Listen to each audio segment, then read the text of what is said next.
담원이설에 속지 마십시오. 담보물인 그 건물에 대한 점유를 넘겨주는 순간 여러분은 유치권을 상실하게 되고 해당 건물이 경매를 통해 낙찰되더라도 돈을 먼저 변제받을 길이 없게 됩니다.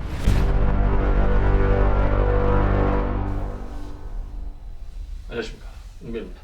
오늘은 공사대금 청구 소송의 요건 사실에 대해 알아보겠습니다.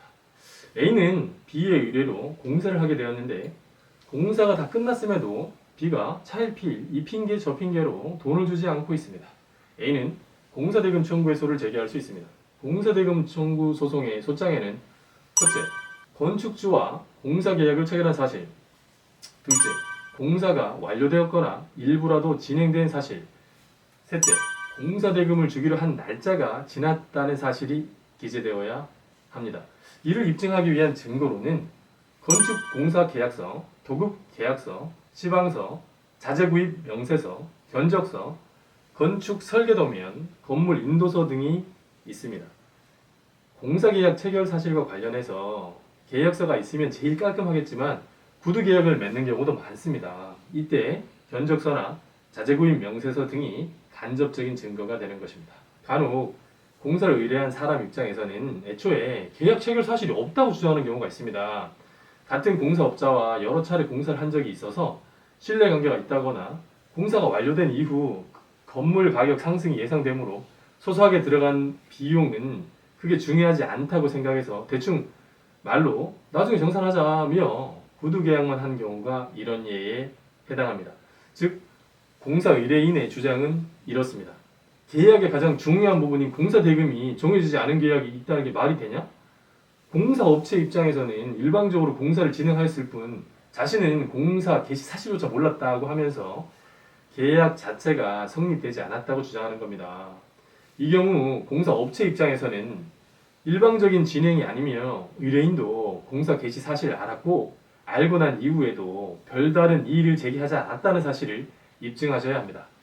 공사 진행 중에 확보된 자료가 없으면 공사대금 지급이 원활하지 않은 조짐을 보이기 시작할 때 녹취 등의 방법으로 이를 확보하셔야 합니다. 공사대금 주기로 한 날은 통상 공사가 완료된 이후입니다. 다만 사정 변경이 생겨서 공사가 중단될 수도 있습니다. 이 경우에도 진행된 공사에 대해서는 공사대금이 지급되어야 합니다.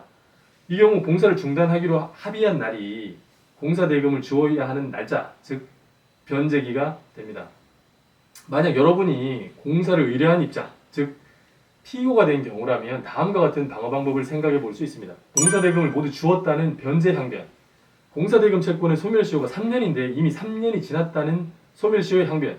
공사를 마친 것은 맞지만 하자가 있어 이를 보수하는 데 비용이 들었으므로 그 금액만큼 공제하고 지불하겠다는 하자담보 책임의 항변. 피고가 요구한 하자 보수에 대해 원고가 응하지 않은 이상 대금을 지급할 수 없다는 동시행의 항변.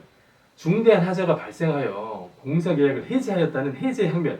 원고의 공사 지연으로 발생한 지체상금만큼 공제한 후 지급하겠다고 하는 상계 항변 등이 있습니다. 원고 입장에서는 공사대금 청구 소송을 제기하고 난 이후 법원에서 알아서 해주겠지 하고 넋 놓고 있으면 안 됩니다.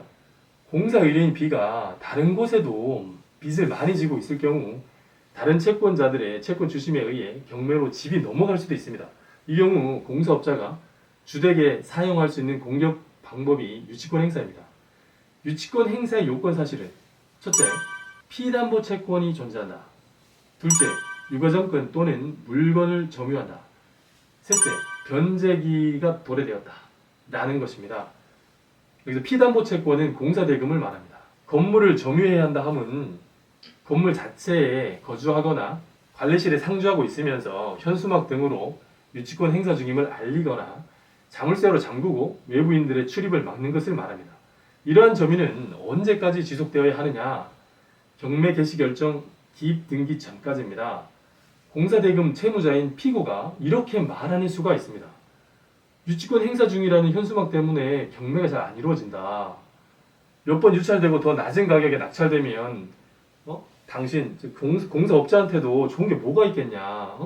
공사대금 중에서 당신에게, 즉 공사업자에게 최우선 변제하겠다라고 말입니다. 여기서 당신은 공사업자입니다. 감언이설에 속지 마십시오. 담보물인 그 건물에 대한 점유를 넘겨주는 순간 여러분은 유치권을 상실하게 되고 해당 건물이 경매를 통해 낙찰되더라도 돈을 먼저 변제받을 길이 없게 됩니다. 이 점 유념하셔야 되겠습니다. 감사합니다.